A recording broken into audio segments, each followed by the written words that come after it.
Stay tuned for the Joan Quinn Profiles. Joan served the state of California as a member on the Arts Council and on the Film Commission. She was formerly on the Architectural Commission and fulfilled 2 terms on the Fine Arts Commission for the city of Beverly Hills. As an editor for Andy Warhol's Interview magazine, Condé Nast Publications, and the Hearst Corporation, Joan covered the world of fashion, the mysteries of food, the excitement of theater, and the international art scene. She continues to find people who are on the cutting edge of their professions. Here's Joan Agajanian Quinn. Hi, I'm Joan Agajanian Quinn, and welcome to the Joan Quinn Profiles. We're taping here in the Hollywood Museum on Highland Avenue in the historic Max Factor building, and our guests today are director Reed Arnold and artist Kim Schoenstadt. Award-winning director, playwright, actor Reed Arnold grew up in Oklahoma City, graduated from the University of Virginia, and after a year into the master's program in marketing and commerce, he came west and trained as an actor at the Playhouse West and learned improv at Upright Citizens Brigade. In 2016, he started winning all kinds of awards. Didn't you? What came first, writing, acting, directing? Writing first. Was that at the university? No, I never formally I didn't major, and I took classes. I've written since I was a little boy. You were? When people say that, what were you writing? Oh, well, my mom still has my first book. You wrote a book? Yeah. Well, I mean, like a book, like a book. A book, right. Yeah, it was called Muddy Mouse, and it was a story about a muddy mouse and his friend Radical Rat. And you're kidding! Oh, I'm so impressed. So I've always been a writer in that way. And when you went to school, you didn't think that you were going to do that? Well, no. So I went to school for economics and math. I was all primed for Wall Street. But I always took creative writing classes, and I'd always loved theater, so I kind of started dabbling back into that as university got on, as I continued to spend time at the university, and eventually realized that I had to come make a run at it here. Did your family encourage you? I think your mom kept your books, so maybe she did encourage you. They are very supportive, yes. Were they in show business of any kind? No, not at all. Not even a little. Were they in economics? I don't think they quite understand it. They've always believed that I would write. That's always been something they knew I would do no matter where I ended up. The acting took a little bit of convincing. When you were in Oklahoma City, was it a theater-friendly city? I mean, did you go to theater at all? There are theaters that I would go to. I had, through the theater department of my school, I had friends in shows. I started acting in the school musicals and everything. And oh, you did at that time? Sure. You were. So you were kind of into it. Oh, very much. Yeah. So what brought you to Los Angeles? Film, acting, writing, that whole game. You just went, here I come? Yeah, kind of. I didn't hardly know a soul. Is that right? Yeah. That was pretty gutsy. Yeah, and did you have to get an agent and all that? Well, I'm trying to. That's the fight. Oh, that's still the fight. I'm still the fight, yeah. But in 2011, you wrote this screenplay, short screenplay, and what was that about? That was a comedic take on the 12 Days of Christmas. Oh, it was? Yeah, so it was a guy who continued to receive the gifts that his love was sending him, and his house got fuller and fuller with birds and livestock and maids who were milking cows. 12 days. Yeah, and so it was a comedic look at that. Did you act in it? I did not. That was never shot, unfortunately. Oh, it wasn't? No, it wasn't shot, but it won an award at the Dead Center Film Festival for Best Screenplay. So that, for the screenplay. Yes. But you've played in several roles. I don't know what they are. Torrance and Manhattan Beach. What kind of roles have you played? So Torrance was 12 Angry Men. That was it's a great play. I was juror number 8, the one holdout who convinces everyone else to come around. Were you I was the holdout, yes. So you had a really big part. pretty big well, part. it's an ensemble cast, but he is the protagonist of the play. Right. I played Mercutio at the Miles Playhouse in Santa Monica. Oh, so you've played all kinds of roles. I do all kinds of things. I do love Shakespeare. Yeah. You're very tall. I'm very Does tall. that help in This is true. Shakespeare? I don't know. It does give you a certain stage presence. You know, you fill up space nicely. So when you fill up the space, are the roles anything like this role that you're in, All Is Fair? So All Is Fair is my newest play, and this is my first romantic lead that I've written myself. I've played it for other people, but usually when I write myself a role, it's more a charming jerk. Oh, that's why I said, what kind of roles do you usually play? Yeah. Because you have something that makes you feel more comfortable when you're on stage. Yeah, for some reason, charming jerk with like a deep moral center has always fascinated me. And so that's kind of the role I like to write myself. But this is more sweet, nice, romantic. So tell us about All Is Fair. It's a new play. It's a new play, yeah. It was spurred by a friend of mine in college. We were both philosophy majors, and we talked ethics. We still do. This is true. This is true. This is true. This is true. So I have a friend who we always spar on ethical debates. That's just what we did. And he told me about a friend of his who got wrapped up in an office romance with his engaged coworker. And so he would, and this story, like I would call him and be like, okay, what's happened now with him? What's going on? You were just following Oh this yeah, real story? I was like, well, okay, what's next? And he'd tell me, well, it's gotten more serious, and now she's, and I was just gripped, and it was so ethically. I mean, it was so. It's. I think. You can't find a moral center there, can you? Well, no. Okay. See, that's the thing. Like, when it comes to talking about ethics and thinking about ethics, I think the most day-to-day instance of people dealing with it is in relationships, in romance. You know, I've been dating her for 4 weeks, I've been dating for 2 months. Haven't said we're exclusive, but is it okay if I go on a date with this other girl? Does she think we're exclusive? You know, it gets really murky really quickly, especially when love comes into the equation. So this is our story. So this is the story, yeah. So it's these two people and the supporting cast dealing with, you know, I'm in a relationship, I've made promises and I'm breaking them daily because I clearly care very much about you as well, and I'm not saying that's right. So you asked if I could find a moral center there. I'm just wondering. I don't know. You're talking about ethics, right? Right, and I don't want to say that it condones cheating, but the question that the play, of course not. But the question that the play asks is it ever mitigated? You know, does it make you a bad person, or is it? Or can something good? How far can it go? And can something good come out of something so awful? Because it's a terrible betrayal. But a lot of good things can come out of things like that, right? I'm sure. I would hope so. I don't know how your play is. I would hope so. I'm not going to spoil my ending. No, you're directing it too. I am. What yes. part are you playing? I'm playing the romantic lead, the man. Are you who having gets an wrapped affair? in I'm having the affair. You're having the with affair. the coworker. And how did you Yes. cast it? Did you help cast it as the director? I did, yes. Because usually the writer doesn't get to cast, does well, he? I'm a huge egoist, so I just just narcissism rampant. So is that ethical? So I cast it, I wrote it, I directed, I'm producing it, I'm all involved here. This is me all Only in. talk to me. Right. Yes, I cast it. I've through Playhouse West, I've built this network of friends and actors, and They love you at Playhouse West, don't they? Well, You've won they awards. like me. Yeah. You've won awards there. Have you taught there? I've not taught there. No. Because I think it's like giving back to them. Well, if the time ever comes, I would love to do that. But it's a great community, and Where is it physically? It's in North Hollywood. There are 3 studios in North Hollywood Yeah. in the Arts District. Well, let's finish talking about this. Sure. So you cast. You did everything. So That's what I you're did telling me. I did What about everything. the lights? Well, I did not do the lights because that's the technical stuff is not my thing. I've hired someone to do the lighting. Rebecca Rain, she's great.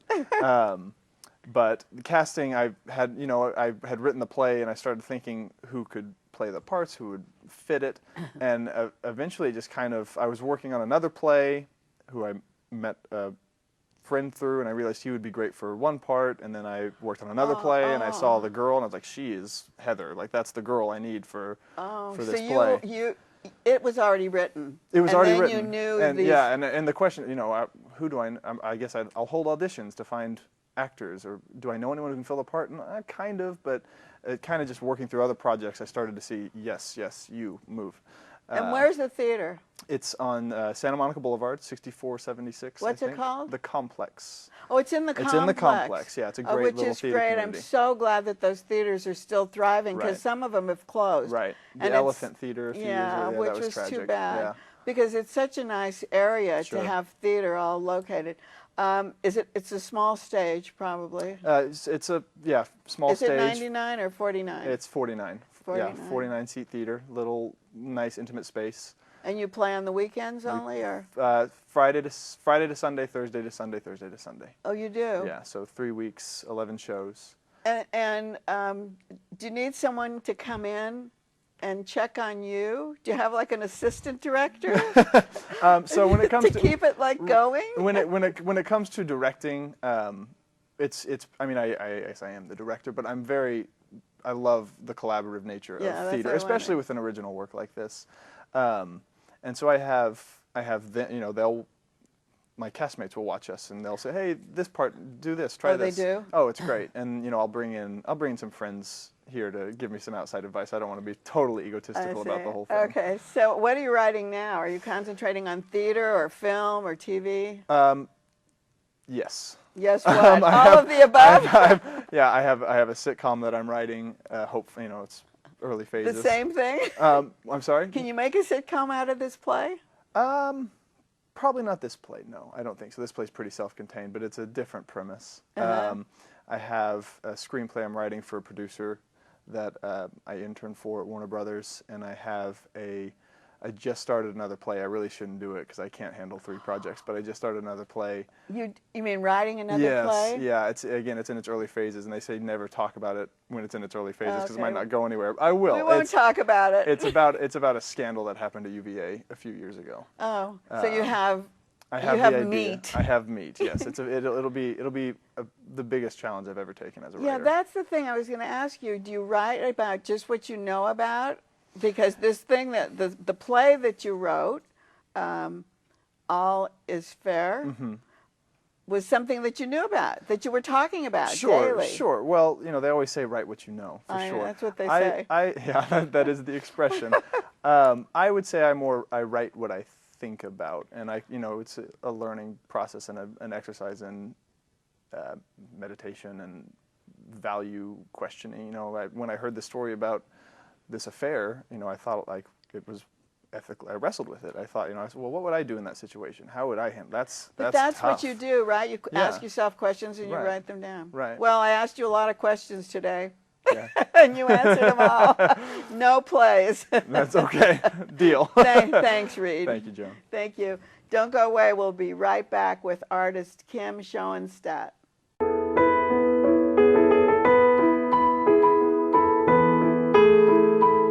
Hi, I'm Joan Quinn, and welcome to the Joan Quinn Profiles. We're here at the Hollywood Museum, and I'm with artist Kim Schoenstadt, who was born and raised in Chicago, graduated with a Bachelor of Fine Arts from Pitzer College. Her work has been exhibited in galleries across the United States and in Europe. Kim is the recipient of numerous grants. She's lectured at a variety of museums and is included in public and private collections like MoCA LA and Chicago Museum of Contemporary Art. And I've seen her work at the home of Fred and Carla Sands. She's working with Adam Gross at the Lapis Press. And welcome. Thank you. Thanks for having me. We are interested in Lapis Press. So let's talk about that first, since you're doing a project and Adam Gross has found all these great artists to work with. How did he find you?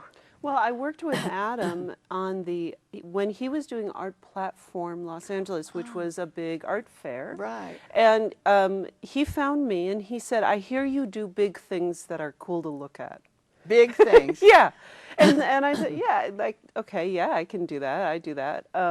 And he said, well, I am trying to, along with the art fair, have pieces of art and he said, what I'm envisioning is that, you know, you would have this area here, and there would be an Ai Weiwei here, and there would be another piece over here, and this would be the sort of entrance to the fair. And it worked out so beautifully. I mean, it was a very fast install, and I do. And what was it? I do wall drawing. I do really. That piece was part of my large wall drawing series. I see. And What do you call that kind of art? well, it's kind of in the Sol LeWitt camp, and I would But say you have to have a wall. Do you do it on canvas? I have only recently started transitioning off the wall, Off the wall. onto shaped pieces of wood. I see. But they still are very thin profile. I call them wall drawings. I see. Because I still am, even though there's a large amount of paint involved, and I use paint graffiti pens, it's still very, You use all kinds of materials? but I love drawing. It all comes out of drawing. And the parts themselves, like the piece that you saw at Lapis, the drawing itself is a sort of mashup of architecture from a sort of diverse kind of different places. So for example, what you saw at Lapis. Yeah, let's talk about that.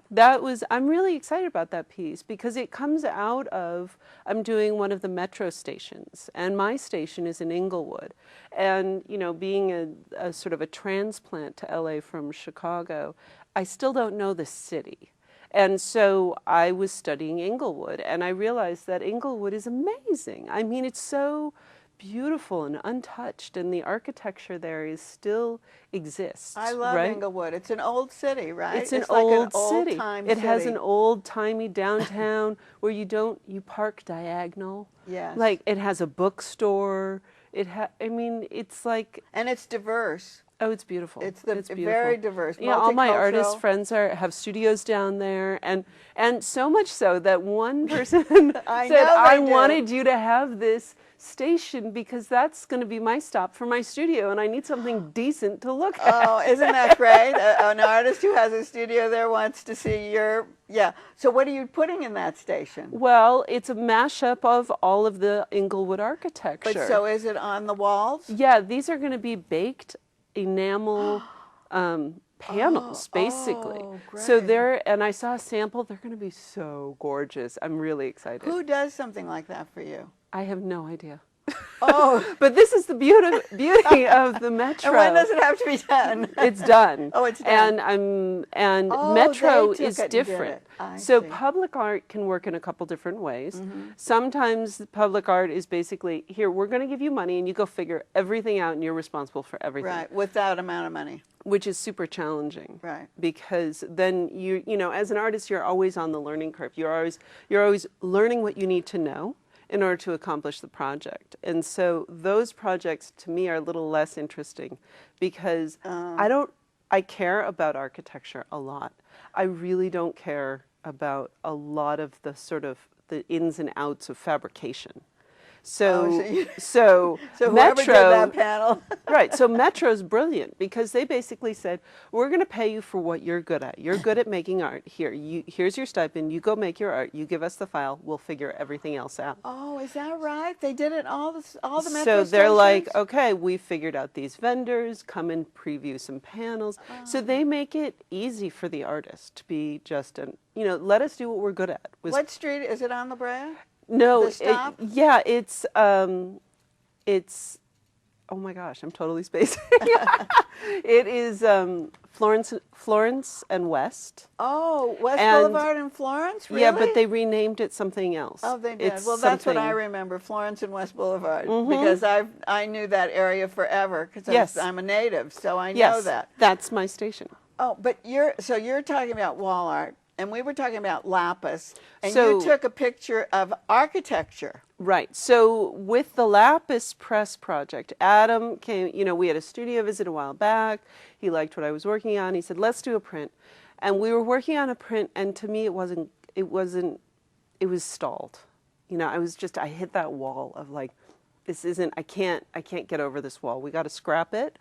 We got to start all over. So I came to him with this totally kind of a challenging idea, which was to use an existing print and to make the print over it. So you saw these. I did. Have you done that before? Did you use prints before in your work? Well, I've used postcards. Oh, but this is Like- an actual printout of a book. Yes, Like it looks like an etching. it is an etching. Oh, it isn't. And so what it That's is what it is looks like. yes, and that's why it looks like that. So what it is that it's from this book of maps of Los Angeles from what, the 1920s or It looks something, like it, maybe or even 18 earlier. Yeah. something. It's super old. I'm sorry I don't have the name off the top. And of- how'd you find top- that book?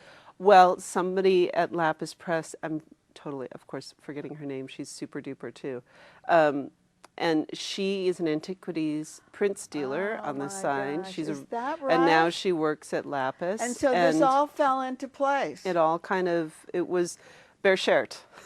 And then you made the print larger. So we had that. So we had the base print of old LA, and then I decided to do a mashup of Inglewood and Palm Springs. Oh, that goes on top of it. And so that's what the drawing, the architectural drawing is on top. And then I started getting interested, and then I have this sort of geometric shape which kind of intervenes in through.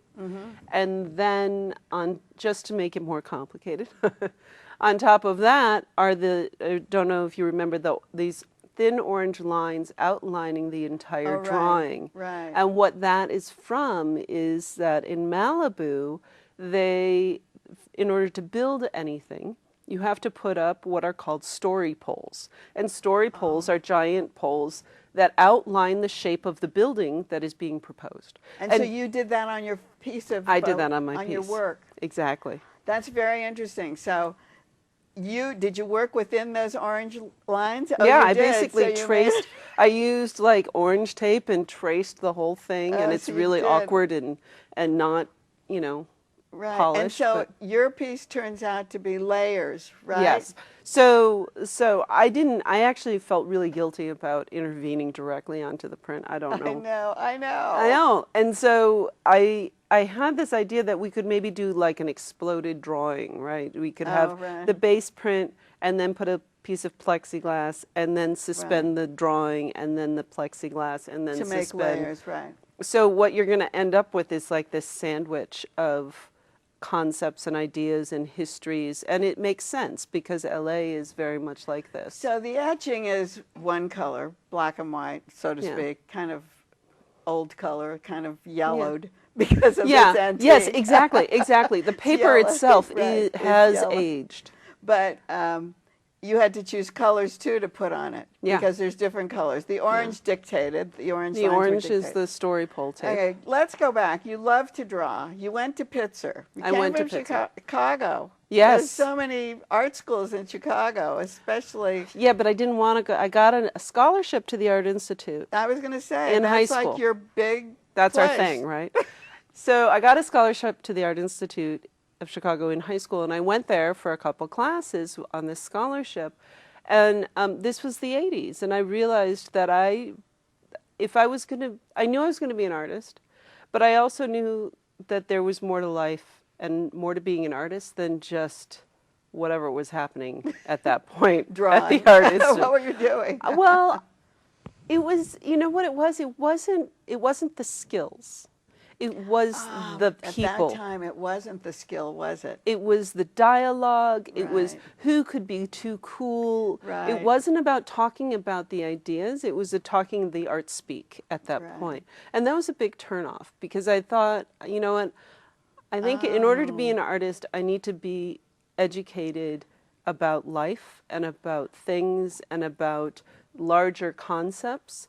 I can hone my skills anywhere, but an art school isn't going to give me this bigger perspective. That's very interesting, coming from a big cultural background, a big city, and you come to Pitzer, a little teeny college. Yeah, but Pitzer And I didn't was even know they were known for their art department. Pitzer was great, and there was a specific professor, Michael Woodcock, and he's since passed away, but he was really important, actually, a really important part of my life. So, did they share? Are there several colleges in that 5 area? Right? colleges, So, right. did they share the art classes? Did they share the gallery space? I mean, were you open? Was your being expanded to those other places, those other schools? Absolutely. Absolutely. I mean, that's the beauty of the 5-college campus, was that I could take art at Pomona, I could take art I at see. Scripps, I could take I see. engineering at Harvey Mudd, I could do, you know. And did you do those things? Oh, yeah, absolutely. see. Absolutely. So you got really more of an art education than going to the Art Institute, really? I think I got a broader. Yeah. I had a larger perspective on life, and you know, that was what I wanted, Well, for sure. you just came back from a show at the University of Maryland. Yeah. And that was really interesting to me because you had 2 boxes. Yes. One was called art, Yes. and one was called not art. Yes. And what does that mean? Okay, so the story behind this is several years ago, I was going to do a show at the University of Laverne, which is out here. Out there, right? I was talking with the curator, and we were talking about the show, and I said, well, what was your last show? And he said, oh, it was Martin Durazo. And it was super challenging. The kids just said, it's not art. Even the faculty came and they told me it is not art. They were very clear that that last show was not art. Isn't that interesting? Yeah. And what was it? Well, it was Martin Durazo doing a large installation, and his work is challenging because he likes to basically create sort of an experience. It's an immersive sort of environment, and it's a big mess. And it's great. It's that's what he's, okay. So, well, that was the work at the his time. art. Yes, exactly. And he's great. He's a really interesting artist. And so I thought, well, okay, I'm going to create a new piece that basically challenges the students. If they know what art is and what art isn't, then let's have them identify it. So all over campus, we put the 2 boxes, art, not art. Oh, there were more boxes than just the 2 that we saw at the gallery. So all over the see. campus. So this piece has gone from University of Laverne, and then it was at University Pembroke, and now it's at University of Maryland, and the so same. It's the same show. No, it's a different each It's site. the same idea. Yes. But each site is different because the students are then. The students are different, and I do a different drawing for each site.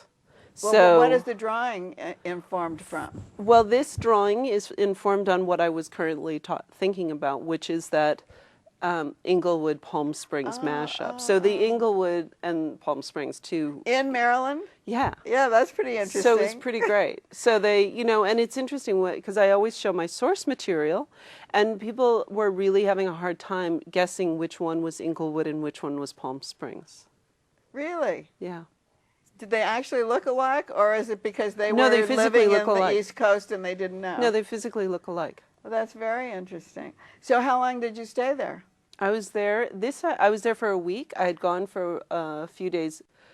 I had gone to give a lecture previous and do a site visit, and so I knew the spaces. So you stayed for a week. You drew on the wall, and then do you use the stuff in the box? Yeah, you're going in reverse. So first I go, I collect the stuff from the box. Oh, I see. I have Okay. a very, very silly old school stamp. It's literally a rubber stamp that I says see. art. I see. And we stamp all the stuff in the art box gets stamped art. All the stuff in the not art box gets stamped not art. Then it gets collaged on the wall. Oh, that's and I work great. and I like these projects because I work with the students And too. they're with you too? They're with me, and you know, I just say, okay, what do I do next? And Okay, then how long does it take you to put it on the wall? About a day. Oh, it's that real quick. fast. It's oh, real so quick. then you stay for the opening and you can leave and it Yeah. stays on the wall. Yeah. Oh, I'm so glad. Yeah, and it's nice because the students, it's super challenging for it's them. great. And you know, this point, like college, is a really nice moment of when their art history kind of makes that leap into conceptual art. So thank you for bringing that information to us today. Thank you. We'll see you. Thank you. And we'll see you. Keep writing to JAQUINN1 at AOL.com.